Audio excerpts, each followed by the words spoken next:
Olá pessoal, tudo bem com vocês? Voltando novamente aqui no canal para falar um pouco mais sobre a medicina tradicional chinesa e os caracteres chineses. Nesse período agora eu vou falar um pouco mais sobre a medicina chinesa, tá bom?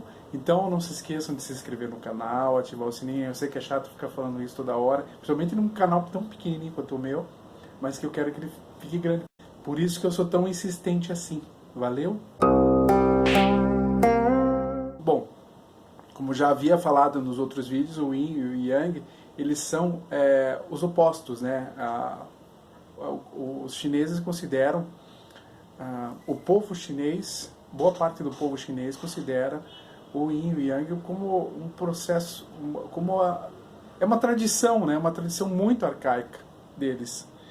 Ou seja, é uma visão antiga que eles têm de mundo, né? É uma visão arcaica. Eles percebiam os vários fenômenos ligados à natureza e essa ligação tinha a ver com o Yin e com o Yang. Por exemplo, o dia era Yang e a noite era Yin. Com o tempo eles começaram a associar isso ao nosso organismo, às funções do nosso organismo. Coisas, por exemplo, a queimação que você sentia depois de tomar leite, por exemplo, que eles consideravam aquilo Yang. Né, aquela queimação, voltar.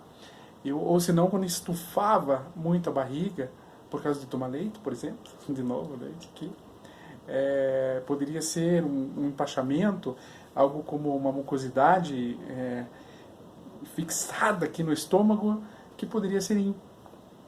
Eles consideravam Yin nesse sentido. Então, o que acontece? Filósofos chineses arcaicos esses, perceberam que tinha essa relação mútua das coisas naturais. Ou seja, a semente precisava de água para ela brotar, ela precisava da terra para ela brotar. Então, nesse sentido, por exemplo, a semente seria Yin e a água seria Yang, né? Mas aí quando tem a união dos dois, existe a transmutação, e por isso que a gente tem que conectar a situação. É tão complexa que a gente tem que conectar com os alquimistas. A gente tem que conectar isso com os alquimistas. Com a ideia da alquimia. Que tudo se transforma em algo. Então eles tinham essa noção da relação com a natureza, do Yin e do Yang. Por exemplo, a ascensão e queda inerente às coisas. Esse é um bom exemplo de Yin e Yang. Então, para deixar bem claro, assim, tudo que é extrovertido, brilhante, claro, colorido, pertence ao Yang. E tudo que é introvertido, que olha para dentro, que é escuro, não significa a maldade, não é isso. Não é bondade e maldade. Claro, você poderia dividir o Yin e o Yang entre bondade e maldade. É outro viés, né?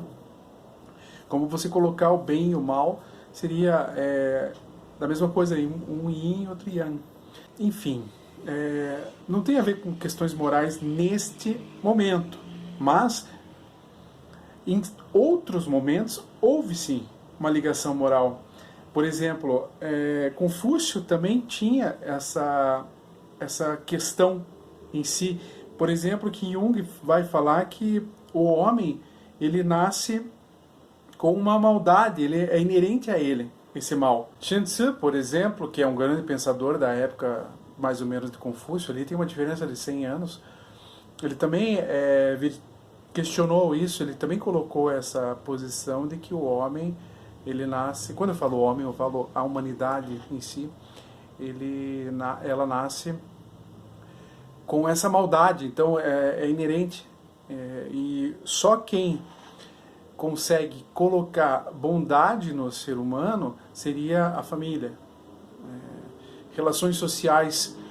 Então, se ele tivesse relações sociais com gente má, ele se tornaria mal.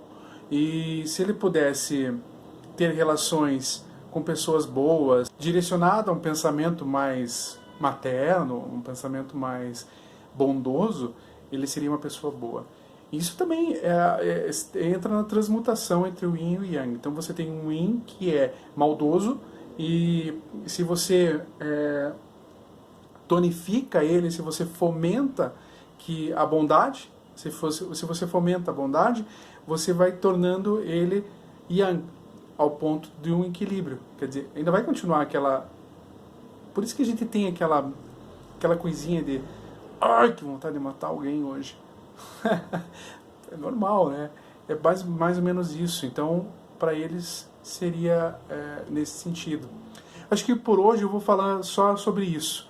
Mais tarde, no próximo, acho que talvez amanhã, eu lanço mais um vídeo falando mais sobre o Yin e o Yang.